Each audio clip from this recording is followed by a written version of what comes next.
എല്ലാവർക്കും നമസ്കാരം. ഞാൻ ഈ ചാനലിലൂടെ പരിചയപ്പെടുത്തുന്ന ഈ പഴയ സിനിമകളെ പരിചയപ്പെടുത്തുന്ന ഒരു ചാനലാണ്. പഴയ സിനിമകളുടെ കഥകൾ കേൾക്കാൻ എല്ലാവർക്കും താല്പര്യം ഉണ്ടാവുമോ എന്നറിയില്ല. എന്നാലും പഴയ സിനിമകളെക്കുറിച്ചുള്ളൊരു ഇൻട്രഡക്ഷൻ ഒക്കെ കേൾക്കാൻ താല്പര്യമുള്ളവർ എൻ്റെ ചാനൽ സബ്സ്ക്രൈബ് ചെയ്യുകയും ലൈക്ക് ചെയ്യുകയും ചെയ്യുക. പഴയ സിനിമകൾ ഇപ്പം നമുക്ക് തിയേറ്ററിൽ പോയൊന്നും കാണാൻ സാധിക്കത്തില്ല. അപ്പം അതിൻ്റെ ഒരു കഥ ഫുള്ളായിട്ട് പറയാൻ പറ്റില്ല. എന്നാലും ഏകദേശം അതിനെ ഒന്ന് പരിചയപ്പെടുത്താം. ഞാനിപ്പം ആദ്യം പറയുന്നത് നമ്മുടെ ഓൾഡ് പിക്ചറാണ് കേട്ടോ, എല്ലാം പഴയ സിനിമകളാണ്. ശ്രീ ഗുരുവായൂരപ്പൻ എന്ന് പറഞ്ഞ 1972 1972 ഇറങ്ങിയ ഒരു പിക്ചറാണ് ശ്രീ ഗുരുവായൂരപ്പൻ. അതിഗംഭീരമായിട്ടുള്ള ഗുരുവായൂരപ്പനെ കുറിച്ചുള്ള നല്ലൊരു ഫിലിമാണത്. ഭക്തി എന്ന് വെച്ച് കഴിഞ്ഞാൽ ഭഗവാനുള്ള ഭക്തി എത്രമാത്രമുണ്ട്. അപ്പോൾ ശ്രീ ഗുരുവായൂരപ്പനെ ഇങ്ങനെ അല്ലെങ്കിൽ കൃഷ്ണനെ അല്ലെങ്കിൽ ഭഗവാനെ ഇഷ്ടമുള്ള എല്ലാ ആൾക്കാരും ഇഷ്ടപ്പെടുന്ന ഒരു സിനിമയായിരുന്നു ഈ ശ്രീ ഗുരുവായൂരപ്പൻ. അതിപ്പോഴും യൂട്യൂബിൽ എല്ലാവരും കാണാറുണ്ട്. അപ്പം അതിനകത്ത് തന്നെ ഒത്തിരി പാട്ടുകളുണ്ടെന്നുള്ളതാണ്. ഒത്തിരി നിരവധി, അതും കാതിന് ഇമ്പമുള്ളതും നല്ല ഭക്തിപ്രധാനമായ ഒത്തിരി സോങ്സൊക്കെ ഉണ്ട് അതിനകത്ത്. അതൊക്കെ ഒന്ന് കേൾക്കാൻ ഇതൊക്കെ ഇഷ്ടമുള്ള ആൾക്കാർ അതൊക്കെ ഒന്ന് കണ്ടിരിക്കാൻ നല്ലതാണ്. ശ്രീ ഗുരുവായൂരപ്പൻ ഫിലിം. അതിൻ്റെ മ്യൂസിക് ചെയ്തിരിക്കുന്നത് ദക്ഷിണാമൂർത്തി സ്വാമിയായിരുന്നു. അതിൽ ഗാനരചയിതാവ് ONV കുറുപ്പ് സാറായിരുന്നു.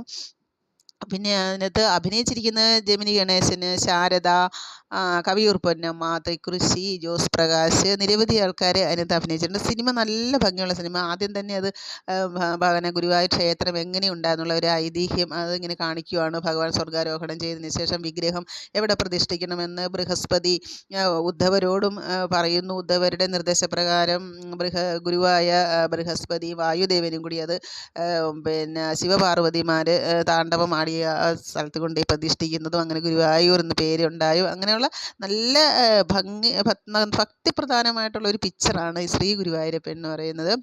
പിന്നെ ഞാൻ തന്നെ അത് പലതവണ കണ്ടിട്ടുണ്ട്.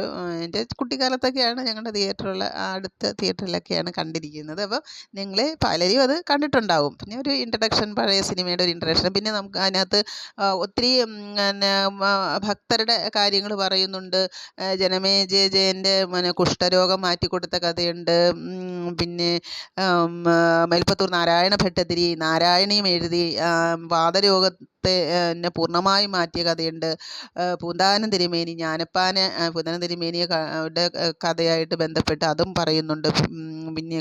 പിന്നെ കാണിക്കുന്നത് കുറൂരമ്മയുടെയാണ്. കുറൂരമ്മ, കണ്ണൻ എപ്പോഴും കുറൂരമ്മയുടെ വീട്ടിൽ ചെല്ലുകയും അവിടുത്തെ സഹായിക്കുകയൊക്കെ ചെയ്യുന്നത്. അങ്ങനെ നിരവധി ഭക്തിപ്രധാനമായ ഒത്തിരി സീനുള്ള ഒരു പിക്ചറാണ് ശ്രീ ഗുരുവായൂരപ്പൻ.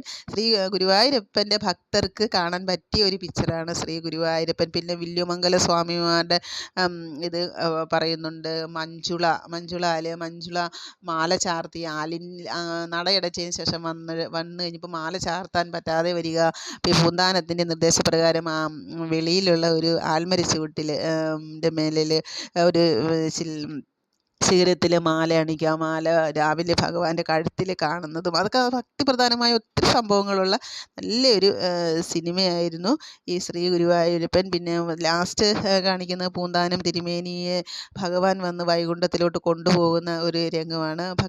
അത്രത്തോളം ഭക്തിയുള്ള ഒരു ഭക്തിക്ക് പ്രാധാന്യം കൊടുത്തുകൊണ്ട് ഗുരുവായൂരപ്പൻ്റെ മഹാ അത്ഭുതങ്ങൾ കാണിക്കുന്ന ഒരു പിക്ചറായിരുന്നു. പിന്നെ നെന്മണി ഇല്ലത്തെ ഉണ്ണി നേദിച്ച് നിവേദ്യം കൊടുത്തത് ഭഗവാൻ കഴിക്കുന്നത്, അങ്ങനെ നിരവധി സീനുകളുള്ള ഒരു നമുക്ക് കണ്ടിരിക്കാനും ഒക്കെ നല്ലൊരു ഭക്തി ചിത്രമാണ് ശ്രീ ഗുരുവായൂരപ്പൻ.